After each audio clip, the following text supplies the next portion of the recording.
Okay, today talking about back chain dominance, flexion, and extension.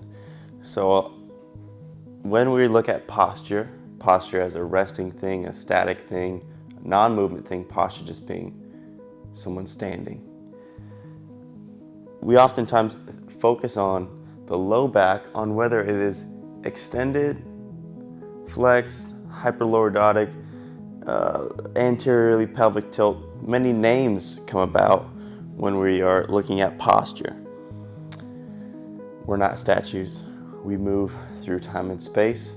So we want to look at behaviors of movement. So when I am walking forward, we talk about back chain dominance versus front chain dominance. A very simple concept, meaning I'm using the front musculature and tissues of my body to move myself forward, or I'm using primarily the back side of my body. Some people can take back chain dominance and confuse it with posture language of hyperlordotic, anterior pelvically tilt, and those types of things. Back chain dominance is a behavior, and the behavior is hips are behind the rib cage. It's very simple. Now, with my hips being behind the rib cage here, notice that I can also hit more of a hyperlordotic, more of extended, and more of a flexed position in the back chain. I can also be in the front chain and go hyperlordotic and tucked underneath. So all of these different positionings that really I'm just learning how to position my tailbone and my sacrum, which I would say is a very important thing if you are a serious mover and if you're serious about your body. To learn where to position yourself is a very nice, good skill to have. However, back chain dominance is a movement-based behavior that says when I'm moving through time and space, I'm using these muscles, and that is independent of the position of my low back and spine. I would think that you as a person, with your awareness of your spine, when you get yourself into the back chain, you're going to be able to position yourself in a way that is most conducive for you to be moving forward.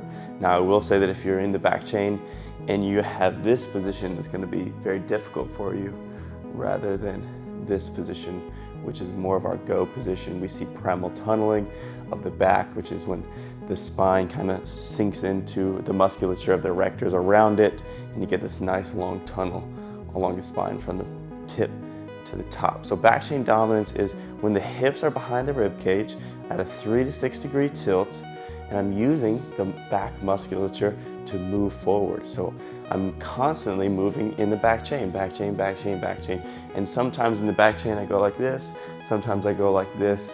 In the front chain, we can do the same thing, but to say that, hey, somebody has a hyperlordotic back, somebody has an anterior pelvic tilt, these are posture-related terminologies that only refer back to static postures meaning non-movement, and that's not the state that we find ourselves in. We are moving people, we are constantly in motion and in movement, and this is always changing here. So what we care about more in the Gotosphere is whether or not we're playing in the back chain, playing in more of a back chain dominant behavior, or if we're playing in the front chain, which is a front chain dominant behavior, and we want to get away from the front chain dominance and get into the back chain dominance, which is decompression, security. It's also the best way to move forward. So try to not get caught up in the swirl of language of hyperlordosis, anterior pelvic tilting, and those things. But we break it down to something much simpler for you to grasp, which is very important for us to be able to grasp that, hey, when I'm moving forward, I'm using these and I'm not using this. And what does this feel like when I do move myself forward? What does it feel like when I do this? What does it feel like when I put myself in a hyperlordotic position in my front chain versus my back chain? You know, so all of these different positionings we can have, but the main thing, before you understand hyperlordosis, flexic extension of the spine and all of this, learn the backside.